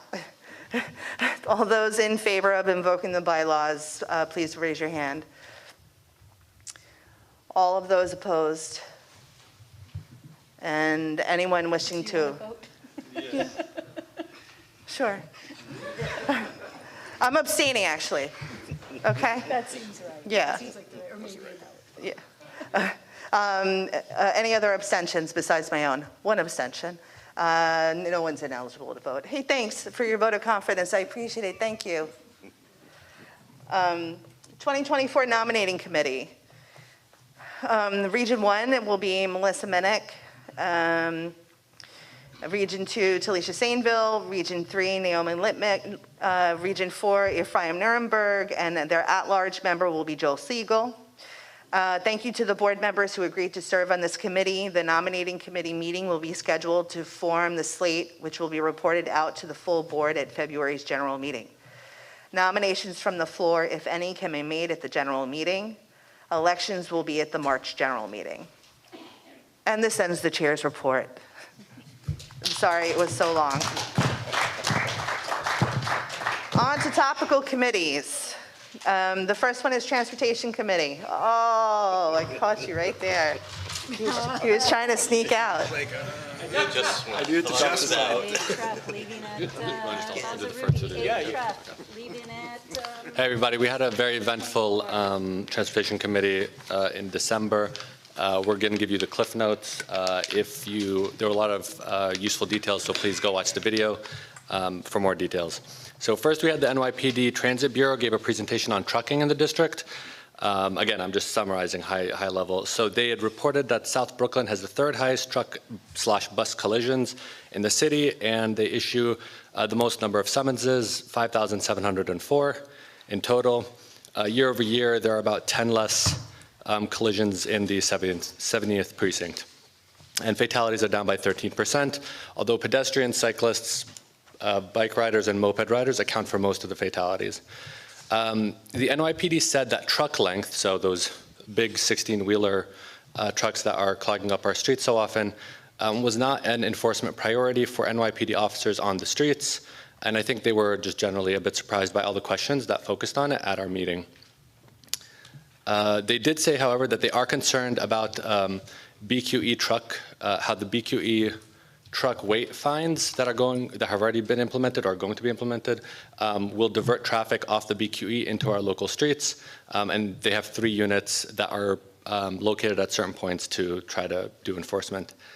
And then finally, they said that they would share input from our community board regarding the importance of truck size complaints in the community district and potential for auto enforcement solutions with DOT. Great. We had a presentation from the Department of City Planning, which focused on one of the items in the zoning text amendment that we just discussed. So the focus for the Transportation Committee was the proposal in the text amendment that in order to try to eliminate some of the delivery trucks around the city, that there be a amendment that allows as of right businesses in commercial districts 1 and 2 to have stores that are, they call them micro distribution stores, and they can be, depending on the commercial zone, either 2,500 up to 2,500 square feet and then up to 5,000 square feet. And the idea being that people can pick up, businesses could start up to be distribution points for delivery of packages. There was all sorts of back and forth over whether something like that could work, but the idea being, let's give it a chance to have these stores where you can pick up packages, or small businesses could go to pick up their packages or have their packages picked up by customers. It turns out that UPS has stores, and you can pick up packages, and the reason that they can already do this apparently is because they offer other services like copying. So they said that was a little bit of a loophole in the rules. So anyway, we had that presentation. Then we had a presentation by a gentleman from the Environmental Justice Alliance, who's concerned about last mile warehouses and the effect they cause on communities that have been historically burdened by heavy pollution.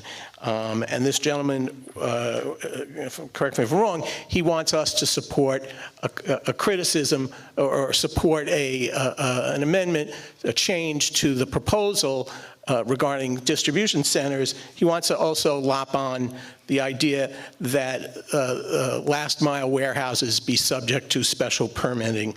And he wants zones to be created between various institutions, churches, schools, et cetera, and last mile warehouses. So, yeah. Sorry, just to clarify, or just to add to that, I think what he communicated was that the EJA's position is that the micro-distribution proposal under the City of Yes is a good idea, but that it doesn't go far enough, and they want some special regulations around, like last mile trucking. Thank you. There you go.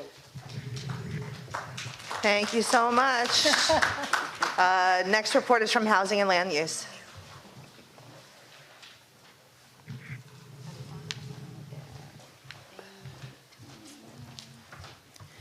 Hello, everybody. My name is Talisha Sainville. This is Gregory Alvarez. Together, we are the co-chairs of the Housing and Land Use Committee.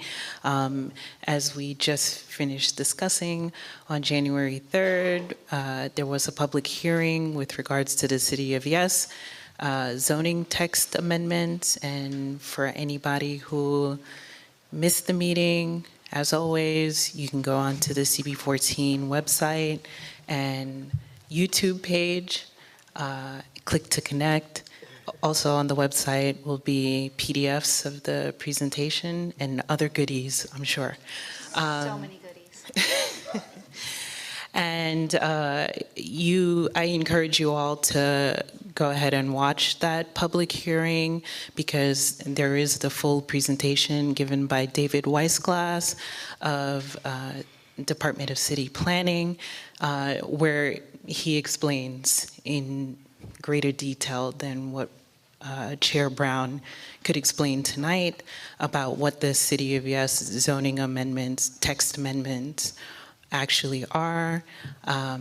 And you can be prepared before the next committee of the whole meeting, which is going to be on either January 17th or January 24th or some other date to be announced. Thank you.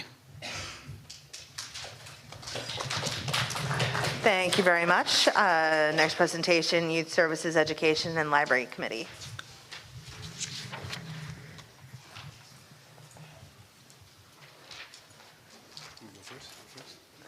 Okay, all Good evening, everyone. My name is Eric Ost. I'm here with the fabulous Carl Henry Cesar. We are the co-chairs of the Youth Services Education and Libraries Committee. Just a save the date. The 17th Annual Youth Conference date is set for Wednesday, March 6th. That's very soon. 4 to 7 p.m. It's going to be at the Flatbush YMCA. So if you were there last year, it's not at Brooklyn College this year. It's going to be at the, I think, returning to the Flatbush YMCA. So we're very excited. I want to highlight that Councilmember Rita Joseph's office provided funding to CB14 that will be used for the youth conference. So she's here. Thank you. Always supporting education. And we also want to say that additional funding is coming from the Dwayne Joseph Memorial Fund, and to thank Dwayne's family for that.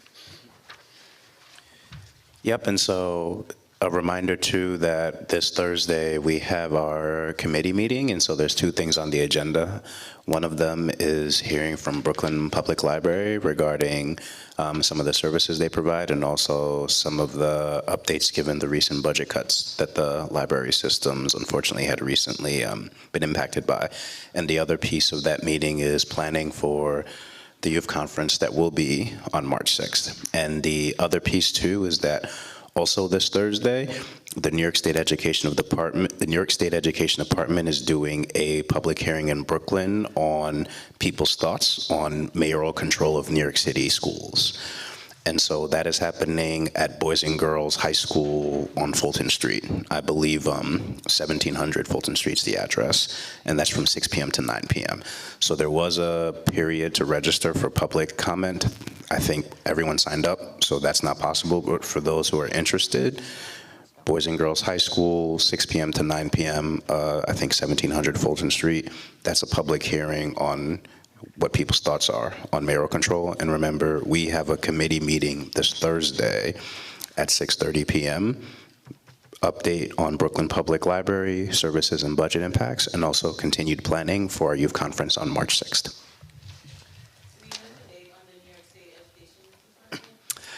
Yes, so for the hearing on the mayoral control of New York City public schools, that is this Thursday.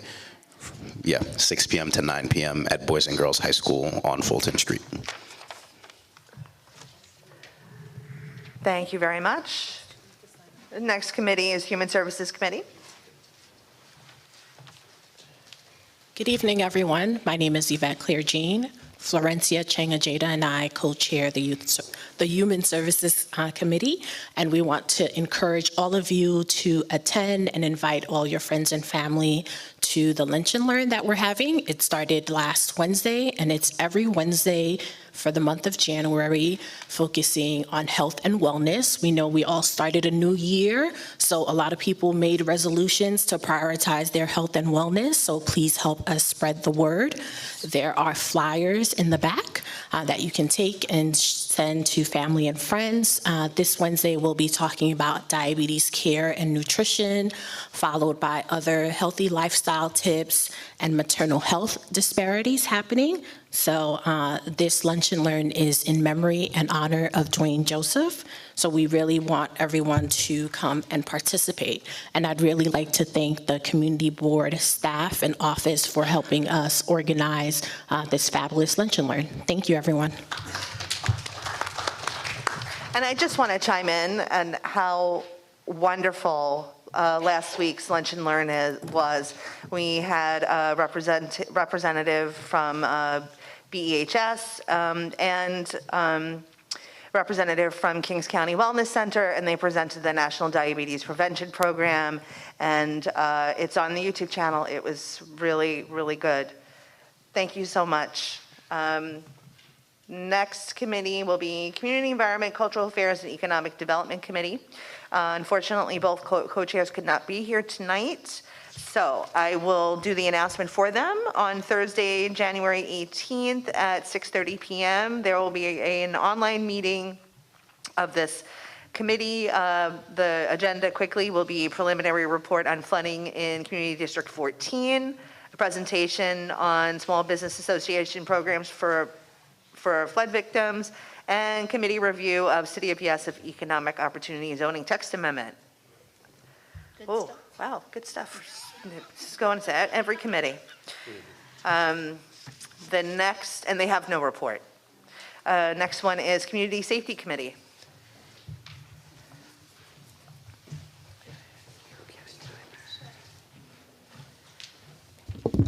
Good evening, everybody. Happy New Year once again. I'm Hinzi Benzel. This is my co-chair. Whatever his name is. Pardon for sound. And I thought you wanted to say it. Okay. And we wanted to invite you to our Community Safety Committee meeting, which will take place on January 23rd via WebEx. And we're going to reintroduce Deputy Inspector Gregory Mackey. And he was just here today, so we got the honor of meeting him. And we wish Inspector Cipriano our warm wishes for his position at PBBS. And luckily for us, he's close by. I don't know if it's so lucky for him, but we're still able to lean on him. We also are going to have the DA's office present, and they're going to present their programs and their community services. I'm going to abstain from my section. No, just kidding. Okay. Briefly, just on January 10th at 3 p.m. at the Precinct 154 Lawrence Avenue will be the 18th annual memorial for Officer Francis Hennessy. Ed, do you have a word? Do you know what the situation was? Just with Hennessy? Officer, yeah, right. No, okay. Date and time. So that's it, just date and time. That's it. Precinct Community Council. On the next Wednesday? It's January 31st. It's Wednesday, January 10th at 3 p.m. at 154 Lawrence, and it's the 18th year memorial. It's going to be a prayer of remembrance. Perfect. Thank you all. Community Council is January 31st, 7:30, 175 Lawrence Avenue. Santa will not be there, though. And that concludes the reports of topical committees. Quick thank you to Wayne Rosenfeld and the East Midwood Jewish Center for hosting our meeting. Also thanks to Mark Moss for live streaming this meeting. Let's move us to the public session. This brings us to our public comment period. Board members are expected to remain for the public comment period. Speakers can sign up for time with Patricia Olander at the back of the room until the beginning of this comment period, so it's now over. Matters of civic interest and announcements of public events are invited. No partisan public appeals or advertising of for-profit enterprises are permitted. Each speaker will be permitted for up to 3 minutes and may not receive additional time from another speaker. Speakers are directed to address the assembly from the front of the room. At the conclusion of the 3-minute period, each speaker must return to his or her or their seat. The board has an obligation to conduct its business in an orderly manner. Any person preventing the meeting from continuing may be asked to leave. The intent of the public comment period is to permit the board and community a chance to hear diverse perspectives on public issues.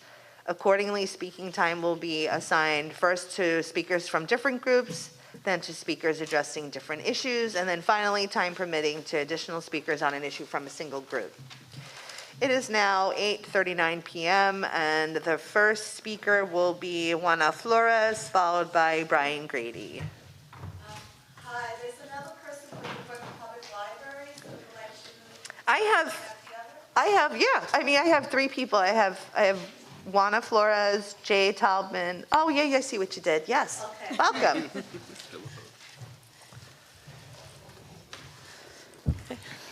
Oh, thank you. Good evening, everyone. My name is Juana Flores. I'm the Assistant Branch Manager of the Midwood Branch right here on 975 East 16th Street in Avenue J. Anyway, I just want to highlight some things looking back on 2023. Brooklyn Public Library opened 3 libraries. One at East Flatbush Library, Brower Park Library, which is located right at the Children's Museum. We share the same space. And lastly, Sunset Park Library, which we open with affordable housing on top of us. So that's kind of a big deal. Another thing that Brooklyn Public have done, we have opened 5 special teen tech center around the borough, and last year we hosted 52 teen takeovers, which means that they took over after the library. There was no other patrons in the branch, and they have a lot of fun. So it was a good thing. Lastly, I want to share some highlights, some program that we are doing at the Midwood Library. We're having a Healthy Talk series, which focus on, with collaboration with New York Connects and Riseboro. We are talking about benefits, self-health care, healthy eating, and high blood pressure. Anybody is into anime here? Any? Okay, thank you. Any Dragon Ball Zs? Oh, that's what, yeah. Okay. All right, we have Anime Club for adults, our newer adults, which are ages 20 to 40. For those who still want to act young, they could come here and see the anime club. And lastly, I want to, everyone constantly asking us for homework help. So we are having homework help for kids in elementary school from 1st grade to 8th grade on Tuesday and Wednesday starting tomorrow at 3 to 5. So please let your families know. And now my colleague's going to present. Yes, hi, good evening, everyone. I'm Jay Taubman. I'm the Assistant Branch Manager for Catalia Library.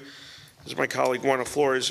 In November, the city's 3 library systems received a 5% cut to our budget for the current year. For Brooklyn Public Library, this means ending Sunday service at the 8 locations that were offering it until December 17th. All our branches are now only open 6 days a week, and reducing spending on library materials, programming, and repairs. We know how much New Yorkers rely on the vital resources of libraries provide.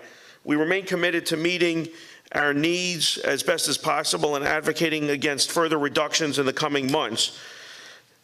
It's also an NYC History Day for grades 6 to 12. Since the merger with Brooklyn Historical Society and the establishment of the new Center for Brooklyn History, Brooklyn Public Library now manages completely free NYC History Day competition for grades 6 to 12 across the entire city. Enrollment in the competition for students to submit original research opens in January, but we're currently hosting workspaces for both students and teachers to get ready.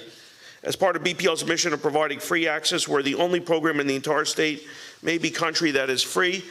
We help schools with expenses for their exhibit boards and glue sticks, and if they advance to the state or national contest, we'll help with registration fees and travel expenses. If you know any history teachers for grades 6 to 12, please help spread the word about this competition. Brooklyn Public Library's Business and Career Center at the Central Library, located at Eastern Parkway and Flatbush Avenue, offers tech help for your job search and resume and career help 3 days a week at Central Library. Job seekers who may be lacking the digital skills can now learn how to fill out online job applications and update their resumes. Catalia Branch has 2 upcoming programs on community health events, and all of our research programs. Flyers are in the back, but just briefly, we have one program called All of Us, which is about going to be taking place on January the 26th in our meeting room. I'm sorry, apologize, February 26th rather, and it's going to be all day, and it involves January 26th from 10 to 5. It involves taking genetic samples because we're trying to get health care to be more individualized. And second program that we have is called Pick Up Your Bed, which is actually going to take place 4 different weeks. It's going to take place the last 2 Saturdays of January, and it's also going to take place the first 2 Saturdays of February, and I hope that you will try to attend all these programs. They're very good. Thank you. And thank you. And one more thing, please support our libraries. They always attack the libraries when there's always economic downsurge. So please support us. Thank you. Thank you. Thank you so much. Our next and last speaker is Brian Grady. Of course. Yeah, should I? Thank you. I forgot such an important announcement. In November, I submitted legislation to co-name Parkside Plaza after Dwayne Joseph. So in December of 2023, we passed it. So we'll be getting word as to when Parkside Plaza will be co-named Dwayne Joseph Plaza. His wife, his widow, and his dad came to testify. It was a very emotional day for us that day. So I just wanted to share that. And library cuts is your mayor cutting the library. The council fought to make sure the budget was there, and then the mayor cut the budget for libraries. So now we're going to have to fight again in the next budget cycle to put that money back. So anytime you want budget modification where the council has no power, you push the cuts through in November modifications, just for the record. Thank you. I watched the hearing. I did.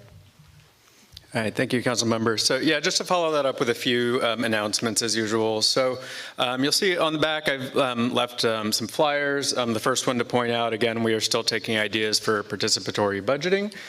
So the question of how to spend how would you spend $1 million in our community? If you have any ideas for that, whether it be education, sanitation, public safety, environment, social services, parks. We have a barcode. You can scan that and submit your ideas there. You're also welcome to call our office, and we'll take those from you directly. Next thing coming up, so this is actually next week. So the council member, along with Speaker Adrian Adams and council members Farrah Lewis, Mercedes Narcisse, Chiose, and Natasha Williams will be celebrating the 220th Haitian Independence Day. That's going to be at council chambers next Wednesday at 5:30. And if you want to RSVP to that, you'll just call the speaker's office. That's at 212-482-4121 by this Friday, by Friday, January 5th, to say that you're going to be there. Coming up on Saturday, January 20th from 10 to 2 at MS 839, that's 713 Caton Avenue. We're going to be having CUNY Citizenship Now. We'll be hosting a workshop on citizenship. So this is for folks who are 18 or older and have lived in the U.S. with a green card for 5 years or longer. And so if you're interested in that, feel free to reach out to our office. We have, once again, the New York Legal Services, New York Legal Assistance Group is going to be in the district. They were actually here today. We're going to have them again on Thursday, February 8th in front of our office at 930 Flatbush Avenue. So if you have any housing or benefits questions for them, feel free to call our office and make an appointment. We usually have 6 appointments per session.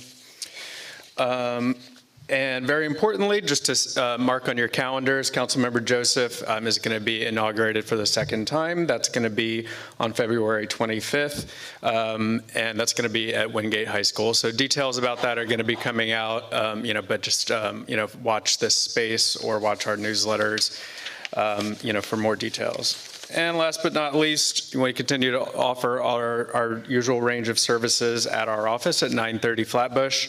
That includes any issues that you're having with New York City agencies or any concerns. Housing services with Flatbush Development Corporation every Wednesday and through CUF every Thursday. Immigration services through CUNY Citizenship Now and Life of Hope by appointment. You can always reach us at, again, at 930 Flatbush Avenue. We're going to be there Monday through Thursday, 10 to 5 going forward, or by appointment at other times. And you can call us at 718-287-8762. Thank you. Thank you very much. This concludes our public comment period. I just forgot to make a quick announcement on January 16th, which is a Tuesday. The executive and legal committees will be meeting. It's in person at the board office at 6:30. Motion to, yeah? Let's just emphasize that because it did go out on the printed calendar as being an online meeting. So if you usually refer to your printed calendars, disregard. It's on the website correctly, but be there in person. I believe we've done everything we can here tonight. Motion to adjourn? Second. Okay.